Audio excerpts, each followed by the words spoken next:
The process of the actual hypothesis test, so if you're proving something's right or wrong, so if you actually want to know, is this guy's old filling machine or is the new filling machine, does it have less variability? Is the mean not 56,130? Is the percentage of children that get headaches as a side effect more than 2%? We'll talk about that later. We'll talk about the actual testing that takes place later. For now, we're going to focus on the end result because we have to consider some things about the end result. So we perform the test, we get our answer. The end result of a hypothesis test is that we either reject the null hypothesis or do not reject the null hypothesis. So at the end of the day, we're doing one or the other. However, there are a total of 4 results from hypothesis testing: 2 correct options, what we just talked about, and 2 types of errors. So first, you could reject the null hypothesis when the alternative hypothesis is true. This is the correct thing to do. I said my null hypothesis was that Pluto was made of cheese. If some scientist proves to me that Pluto is not made of cheese, I have to reject my null hypothesis. Number 2, do not reject the null hypothesis when the null hypothesis is true. If my mom really ran a red light, then I don't want to reject that null hypothesis because it's been proven true. Number 3, you could reject the null hypothesis when the null hypothesis was true. This is an incorrect decision and would represent type 1 error. So if I say that I reject the hypothesis, the null hypothesis that my mom ran the red light when it was true, that would be incorrect. That would be type 1 error. And then number 4 is to do not reject the null hypothesis when the alternative hypothesis is true.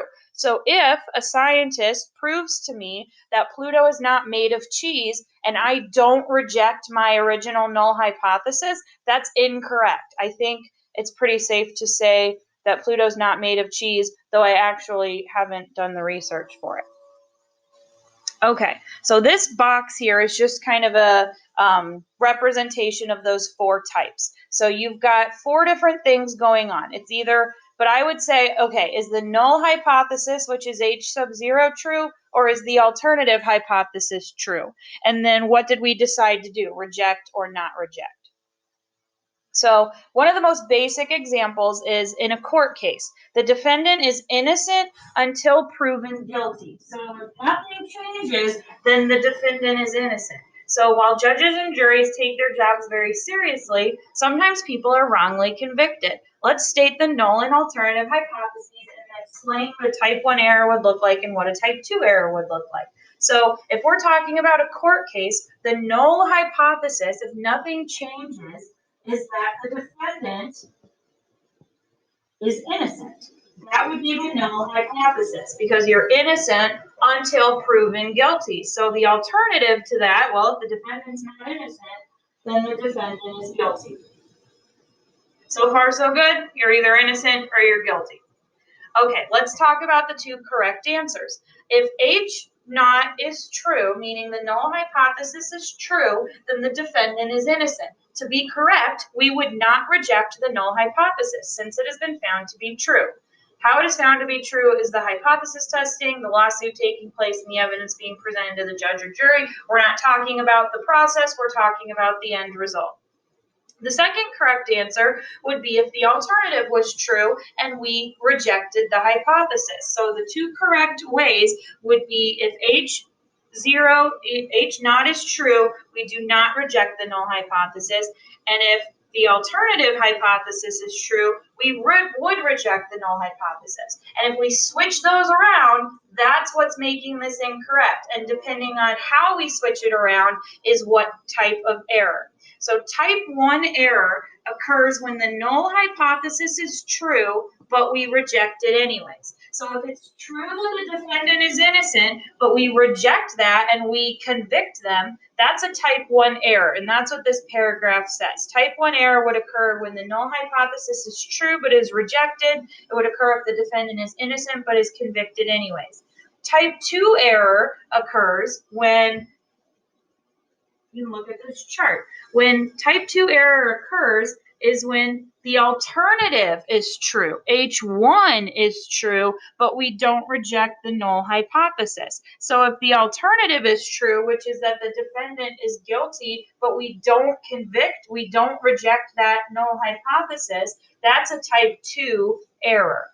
So let's look at that in practice with another example. The widespread accepted truth was that the universe was geocentric, revolved around the Earth. Various scientists throughout history suggested otherwise. So what was accepted to be true, and nothing changed, we would say the universe is geocentric.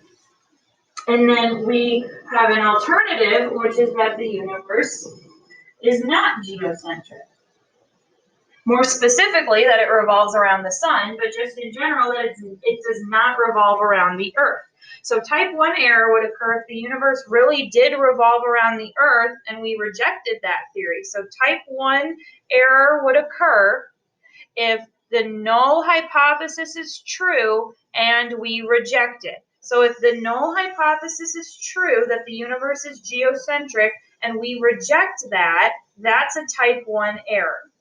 Type 2 error occurs when, let me erase this so we can see it. Type 2 error occurs if the alternative hypothesis is true and we don't reject the null hypothesis. So if the alternative hypothesis is true that the universe is really not geocentric, but we did not reject our geocentric theory, then that would be type 2. So you can try the practice problem, filling it in, pause the video, and then we'll go over the answer. The widespread accepted truth was that the Earth was flat. Various scientists throughout history suggested otherwise. So the null hypothesis was that the Earth is flat. The alternative hypothesis is that the Earth is not flat. So type 1 error would occur if the null hypothesis is true and we reject it. So type 1 error would occur. This is going to be hard to write. If the Earth is flat and we reject the null hypothesis. And then type 2 error would occur when the alternative hypothesis is true and we don't reject the null hypothesis. So the type 2 error would occur if the Earth is not flat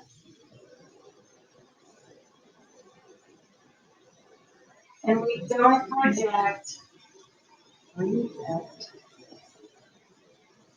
the null hypothesis. I'll post some other videos on here of some more examples because it's just kind of a complicated idea. It's just a lot of thinking. I would say as you're learning this to reference this chart when you're doing the problems on the Socrates quiz that I'm giving you, because it's just thinking and it's hard to think through it. So I am going to try and find some other videos on YouTube where you can YouTube the difference between type 1 and type 2 error in stats, and you'll probably come across the same videos that I find that I like, that